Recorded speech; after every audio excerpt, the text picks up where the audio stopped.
বিপরীত ত্রিকোণমিতিক অপেক্ষক পেজ নাম্বার 88 সেমিস্টার 3 জন্য সেমিস্টার 3 ক্লাস 12 42 এর দাগের অঙ্ক দেখো 10 half sin inverse 2x plus 1 plus x square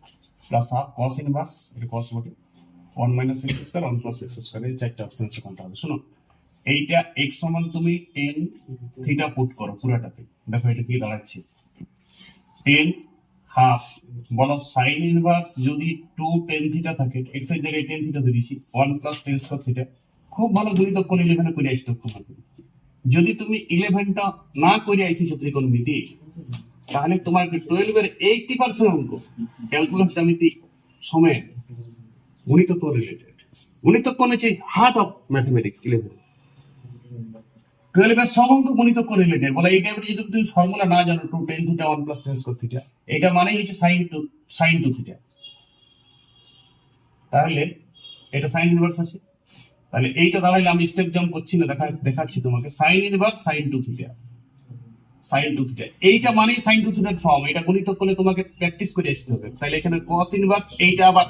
1 minus tan square theta 1 plus tan square theta মানে cos 2 থিটা গুণিতক করার ফর্মুলা দেখো এবারে sin ইনভার্স sin উঠে গেল 2 থিটা হাফটা কেটে যাবে তাহলে tan থিটা হবে এটা আর এটাও দেখো cos 2 থিটা cos উঠে গেল হাফ দিয়ে গুণ হইলো হাফ থিটা তাহলে হয়ে গেল tan 2 থিটা এবারে tan 2 থিটা সূত্র ভাঙো 2 tan থিটা এটা গুণিতক করো 1 মাইনাস tan স্কয়ার থিটা এবারে tan থিটার জায়গায় আরো x বসিয়ে দাও 2x 1 মাইনাস x স্কয়ার দেখো অপশন ডি প্র্যাকটিস করো যেভাবে প্র্যাকটিস করো প্র্যাকটিস করলে বুঝতে পেরে যাবে বিপরীত ত্রিকোণমিতিক অপেক্ষক পেজ 88 সেমিস্টার 3 জন্য পরীক্ষা ক্লাস 12 ম্যাথমেটিক্স 43 দাগের অঙ্ক sin inverse 2a/1 plus 1 minus square minus cos inverse 1 minus b square 1 plus square এসএনদের বই হ্যাঁ এসএনদের সেমিস্টার 3 সেম 3 বই চারটা অপশন আছে দেখতে পাচ্ছ স্ক্রিনে এই অঙ্কটার জন্য তোমাকে a সমান tan আলফা ধরতে হবে আর b সমান tan বিটা ধরতে হবে তুমি আলফা বিটা বাদ দিয়ে ধরো এটা শুরু আছে তাহলে অঙ্কটা দাঁড়াইলো কি sin inverse 2 tan alpha 1 minus tan square alpha আর এইটা দাঁড়াবে minus of cos inverse 1 minus tan square beta by 1 plus tan square beta পুরাটা তো গুণিতক করে খেয়ে নেবে এইটা মানেই tan টু আলফা জানেন তো সবাই sin টু আলফা এটা প্লাস ওটা কি এটা প্লাস তাহলে এইটা sin টু আলফার খেল তাহলে sin inverse sin two alpha এটা ফর্ম বটে গুণিতক করে দেখে আসতে হবে আর এটা cos inverse cos two alpha cos two beta খেল বটে তো sin ইনভার্স sin উঠে গেল 2 আলফা থাকলো cos ইনভার্স cos উঠে গেল 2 বিটা থাকলো তাহলে 2 কমন নাও আলফা মাইনাস বিটা এবার আলফা মাইনাস বিটার প্রকৃত মান পুট করো একটা হচ্ছে tan ইনভার্স a দেখো আলফা সমান নিশ্চয়ই আলফা সমান এটা tan ইনভার্স a হয়ে যাবে বোঝার চেষ্টা করো এইটা যদি a সমান tan আলফা হয় তাহলে আলফা সমান tan ইনভার্স a আর এটা tan ইনভার্স b এবার tan এর a মাইনাস b সূত্রটা কি বটে বলো একটার উপর tan inverse a minus b by 1 plus a option D practice করো রিপিট করো তাহলে বুঝতে পারি পুরো গুণিতক কোণের খেল ওকে ত্রিকোণমিতিক অপেক্ষক বিপরীত সেমিস্টার 3 এর জন্য এসএনদের বই সুপার ফাস্ট অঙ্ক দিচ্ছি 44 দাগের অঙ্ক দেখো 1 থেকে 10 তক একটা ক্লাস আমি দিয়েছি তারপর আমি মেন অঙ্কগুলো দিচ্ছি পুরো অঙ্কগুলো দেওয়ার কোনো দরকার নেই শোনো এই অঙ্কটা পাইলে তুমি জিরোতে উত্তর গোল মেরে দিবে দেখো প্রসেস ঠিক আছে এটা প্রপার প্রসেস এটা ছাড়া অন্য কি করে tan ইনভার্সটাকে cot ইনভার্স করলে উল্টে যাবে সব কিছু 1 প্লাস xy লিখে দাও সেটিং করে দাও তাহলে বলো এইটাও tan ইনভার্স করে দাও cot ইনভার্স তাহলে y minus z 1 plus yz এইটাও tan ইনভার্স যদি করে দাও তাহলে z মাইনাস x উপরে চলে যাবে 1 প্লাস zx এবারে এটাকে স্প্লিটিং করো ধরো যোগ করা আছে স্প্লিটিং করতে শিখো বলো এইটা tan inverse x minus tan inverse y হবে আরে এইটা করলে এই তো সূত্র এর পরেরটা কথা হবে বলো tan inverse y বিযুক্ত tan inverse z তারপর একটা tan inverse z বিযুক্ত tan inverse x দেখো tan ইনভার্স x নমস্কার tan ইনভার্স y নমস্কার আর tan ইনভার্স z নমস্কার সমান 0 অঙ্ক শেষ ঘটনা শেষ এটা প্রপার রুল এইটাই ওর রুল বাকি যদি কোনো কিছু করো সেটা বেকার ওকে দেখো এরপর 47 দাগের অঙ্ক দেখো এইটা তো সোজা অঙ্ক এটা তো তুমি tan ইনভার্স x স্কয়ার বিযুক্ত tan ইনভার্স y স্কয়ার করবে স্প্লিটিং করে দিবে 0 হবে উত্তর 46 এটা 47 এটা দেখো 2 cos inverse sec inverse x টাকে তুমি অল্প টেনে নিয়ে যাও প্রথমে তারপর সেটাকে কোসে নিয়ে যাবে তারপর সাইনে নিয়ে এলে খুলে যাবে ব্যাপারটা দেখো এটা স্ক্রিনটা করেছি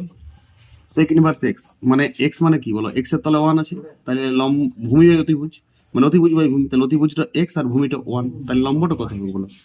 x স্কয়ার মাইনাস 1 তাহলে ওইটা এবারে tan ইনভার্স যদি দাও তাহলে লম্ব বাই ভূমি তাহলে 10 হয়ে গেল, এটা 10 উঠে গেল, তাহলে এখানে চলে এলো। এবারে দেখো কস আর সাইন আছে, সাইন কস থাকলে আর কি, এবারে এবারে তুমি এবারে অন্য ত্রিভুজ ধরো, এবারে এক্স স্কোয়ার মাইনাস 1 আছে আর এক্স আছে আর 1 আছে, তাহলে এটা এটা হচ্ছে তোমার ভূমি বাই অতিভুজ, কস মানে এটা অন্য ত্রিভুজ দেখতে হবে, এক্স স্কোয়ার মাইনাস 1 ভূমি বাই অতিভুজ। তাহলে লম্বটা কত হবে সেক্ষেত্রে, এইটার থেকে এইটা বিয়োগ মানে এটা এক্স হবে, তখন এইটা 2 হবে, সরি তুমি করে দেখবে এটা কস ইনভার্স থেকে সাইনে কনভার্ট করে দেখবে, তাহলে এটা লম্বটা হবে 2 মাইনাস এক্স স্কোয়ার, তাহলে লম্ব বাই অতিভুজ আবার 1, তাহলে সাইনে গেল, সাইন সাইন উঠে গেল, এটা উত্তর অপশন বি তে আছে। দেখো অপশন বি তে আছে ওইটা 47 এর অঙ্কটা, ভালো অঙ্ক 47 অঙ্কটা খুবই ভালো অঙ্ক, বি তে উত্তর। এরপর দেখো 49 অঙ্কটা, এটা তো আগেই করলাম আমি, এর আলফা বিটা পুট করে হয়ে গেল সাইন আলফা আলফা বিটা, তাহলে যোগ করে পরে এইটা উত্তর হয়েছে, এটা 49 বি আগেই করেছি, একদম একই প্যাটার্ন অঙ্ক 49 বি, একদম এটা আমি বলে দিলাম আলফা বিটা ধরে যেটা করলাম একটা আমি, ঠিক আছে। এরপর দেখো দেখো 50 দাগের অঙ্কটা, 50 দাগের অঙ্কটা cos 2 cos inverse plus sin inverse x সমান 1/5, একটা রেঞ্জ দিয়ে আছে sin ইনভার্স cos ইনভার্স এর 4টা অপশন দিয়ে আছে। শুনো মনে, তুমি একটা সূত্র আজ থেকে মাথায় রাখো, এই সূত্রটা important, sin inverse x plus cos inverse x সমান π/2, তাহলে বলো এটা π/2 খেলেছে। এবার দেখো সংযুক্ত কোণের মতন ভাবো ব্যাপারটা, π/2 প্লাস cos ইনভার্স x, তাহলে সংযুক্ত কোণের মতন যদি তুমি ভাবো, তাহলে এটাকে কিংবা তুমি ইসে ভাবো ব্যাপারটা, যৌগিক কোণ ভাবতে পারো, 90 গুণিত 1 প্লাস cos ইনভার্স x, এটা একটা আলফা অ্যাঙ্গেল ভাবো, এটা পুরোটাকে অ্যাঙ্গেল ভাবো, আলফা এই জিনিস তো ইনভার্স মানে তো অ্যাঙ্গেলই হয়, তাহলে 90 গুণিত 1 মানে cos to sin হয়ে যাবে, তাহলে sin অবশিষ্ট কোণ cos ইনভার্স x। এবারে শুনো দ্বিতীয় পদের অঙ্ক মাইনাস থাকবে, এবার দেখো এইটাকে আবার π/2 খেলতে পারো, তাহলে π/2 খেললে কত হবে, π/2 খেললে কত হবে বলো, এটা মান বসিয়ে দাও তুমি, তো সেটা তুমি ডাইরেক্ট অঙ্কটা করতে পারতে, কিন্তু এইটা তো আসবে কি লাস্টে, তাহলে এইটা π/2 minus cos of cos inverse x, তাহলে বলো কি হবে মাইনাস π/2, আর এটা মাইনাস মাইনাস মাইনাসে প্লাস, আর cos এর এটা x হয়ে গেল, x এর মান কত দিয়ে আছে বলো, x এর মান দিয়ে আছে 1/5, এইটা তো অপশন নেই। দেখো 50 দাগের অঙ্কটা x সমান 1/5 দিয়েছে, আর 2 cos inverse x plus sin inverse x সমান 4টা অপশন আছে, একটা রেঞ্জ আছে, রেঞ্জটা অত কিছু কাজে লাগবে না, এটা 0 থেকে পায়ের মধ্যে, এটা মাইনাস π/2 থেকে পায়ের মধ্যে, মানে মুখ্য মান বটে সেইটা বুঝাচ্ছে, মুখ্য মান বটে সেইটা বুঝাচ্ছে, আর কিছু না। দেখো একটা cos খুলে দাও, দুটা cos আছে এখানে, তাহলে একটা cos ইনভার্স x পেজ 88 এসএনদের বই সেমিস্টার 3 বিপরীত ত্রিকোণমিতিক অপেক্ষক। আজকে আমরা শুধু আটকে যাওয়া অঙ্ক দেবো, এর আগে প্রথম ক্লাসে আমি 1 থেকে 10 তক সব অঙ্ক দিয়ে আসছে এসএনদের বই, আজকে 30 এর অঙ্ক দেবো, ছাত্রছাত্রী জেলা আটকে সেলে দেবো, জেলা আরো যদি কোনো অঙ্ক আটকে আমাকে মেসেজ করবে, আমি সব করে দেবো। এইটা সমান আলফা ধরি, এটা ইনপুট, এটা ইনপুট, ইনপুট করলাম আলফা, দেখো তার মানে নিশ্চয় রুট x সমান 10 আলফা, তো আমি 10 আলফাটাকে এদিকে লিখছি, 10 আলফাটাকে এইদিকে লিখছি, আরে তার মানে 10 আলফা সমান রুট x, বোথ সাইড বর্গ করো, 10 স্কয়ার আলফা সমান x, এবারে এইটার নিচে 1 আছে, এইটার নিচে 1 আছে, চলো যোগ ভাগযোগ প্রক্রিয়া, ভাগযোগ লেখার দরকার নাই, এইখানে 1 minus 10 square alpha 1 plus 10 square alpha, গুণিতক কোণ জানতে হবে ক্লাস 12 এর বাইরে দেখতে গেলে, ক্লাস 12 এর নারী নক্ষত্র সব গুণিতক কোণ, 11 এ যদি তুমি গুণিতক কোণ করিছো, তাহলে ক্লাস 12 এর 80% অঙ্ক গুণিতক কোণ রিলেটেড থাকে, সব কোঅর্ডিনেট জ্যামিতির সময়। এইটা মানে cos টু আলফা গুণিতক কোণ,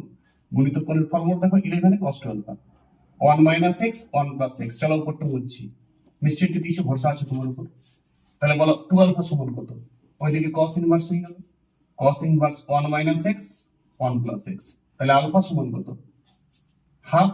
cos inverse 1 minus x 1 plus x। দেখো আমি এইটাতে আলফা পুট করেছিলাম, এইটাকে আলফা ধরেছিলাম, আলফা দিয়ে দিয়েছে এইটা, half cos inverse 1 minus x 1 plus x, তাহলে এইটা উত্তর। এইটা প্রত্যেকটাই ইনপুট আর আউটপুটের অঙ্ক, প্র্যাকটিস করো, প্র্যাকটিস করলে হয়ে যাবে, কারণ এখানে যোগ ভাগযোগ প্রক্রিয়া লাগাইছিলাম, এইটা মানে cos টু আলফা, তাহলে 2 আলফা সমান ইনভার্স, দেখো cos টু আলফা যদি এইটা হয়, তাহলে 2 আলফা সমান cos ইনভার্স ওইটা হয়ে যাবে, এটাই ইনভার্সের মূল রূপ, তাহলে আলফা মান হাত দিয়ে ভাগ করতে হবে, সিএর উত্তর। এই অঙ্কটা অনেক জায়গায় থেকে 30 এর অঙ্কটা দেখো, 30 থেকে আমি আটকে যাওয়া অঙ্কগুলো সব লিখবো, ওকে। এই অষ্টআশি এসএনদের সেমিস্টার 3 বিপরীত ত্রিকোণমিতিক অপেক্ষক 34 দাগের অঙ্ক দেখো, 30 এরটা দিয়েছি, মাঝে তিনটা নিজে করবে, 2 tan inverse 2x by 1 minus x square সমান π/3 হলে x এর মান কত, শুনো এইটা তুমি x সমান 10 আলফা পুট করবে, তাহলে এই দিকটা এই রাশিটাতে 2 আমি পুট করে দেখাচ্ছি তোমাকে, দেখো 2 tan আলফা x এর জায়গায় পুট করছি 1 মাইনাস 10 স্কয়ার আলফা, খুব ভালো গুণিতক কোণ জানতে হবে। এইটা মানেই হচ্ছে 10 টু আলফা, গুণিতক করেছিল। তাহলে 2 tan ইনভার্স 10 টু আলফা মানে কি? 2 tan ইনভার্স 10 টু আলফা সমান এইটা 2 টা ওদিকে লিখে দিয়েছি, পাই বাই 6 করে দিচ্ছি। এই দুইটা আগেই নিয়ে যেতে পারতো। এবারে এইটা মানেই তো 2 আলফা উঠে যায়, ইনভার্স আর 10 উঠে যাবে। তাহলে 2 আলফা সমান পাই বাই 6। তাহলে আলফা সমান পাই বাই 12 মানে 15 ডিগ্রি। তাহলে বলো এক্স সমান আমি কত ধরেছি? 10 আলফা, আলফার মান পাই গেলাম। তাহলে এক্স এর মান কত হচ্ছে? 10 15 ডিগ্রি। এবারে 10 15 ডিগ্রি মানটা তুমি যৌগিক কোণ ফেলে দাও, বলো কত হবে? 60 মাইনাস 45 করো, 60 মাইনাস 45 করো হবে। তাহলে 10 60 ডিগ্রি মাইনাস 10 45 ডিগ্রি সমান 1 প্লাস 10 60 ইন্টু 10 45। 10 60 এর মান √3, 10 45 1, এটাও 1 প্লাস √3। তাহলে √3 প্লাস 1 √3 মাইনাস 1 দিয়ে উপর নিচে গুণ করে দাও। তাহলে নিচটা 2 হয়ে যাবে, নিরসন করো নিরসন। তাহলে উপরটা হবে 4 মাইনাস 2 √3। তাহলে 2 দিয়ে ভাগ করে দাও, 2 মাইনাস √3। তাহলে অপশন সি 2 মাইনাস √3। তাহলে 10 15 ডিগ্রির মান 2 মাইনাস √3 তোমাকে মুখস্থ রাখতে হবে। মুখস্থ রাখার ট্যালেন্ট, যদি মুখস্থ রাখতে পারো ডাইরেক্ট বসাবে, নাহলে একটু যৌগিক করে ভেঙে নেবে 60 45 বিয়োগ করে। 11 ছিল পুরাটা 11 ইনভার্স মানে পুরা 11 এর যে যত হলো ত্রিকোণমিতি শিখিছো, গুণিতক কোণ যৌগিক কোণ এগুলো গুণিতক কোণ তো মেন। যদি শিখিছো 12 এর অঙ্ক কিছু আটকিবে না। 12 এর গোটা ক্যালকুলাসটা গুণিতক কোণের উপর দাঁড়িয়ে আছে। 90% অঙ্ক গুণিতক কোণ রিলেটেড। ওকে প্র্যাকটিস করো চলো।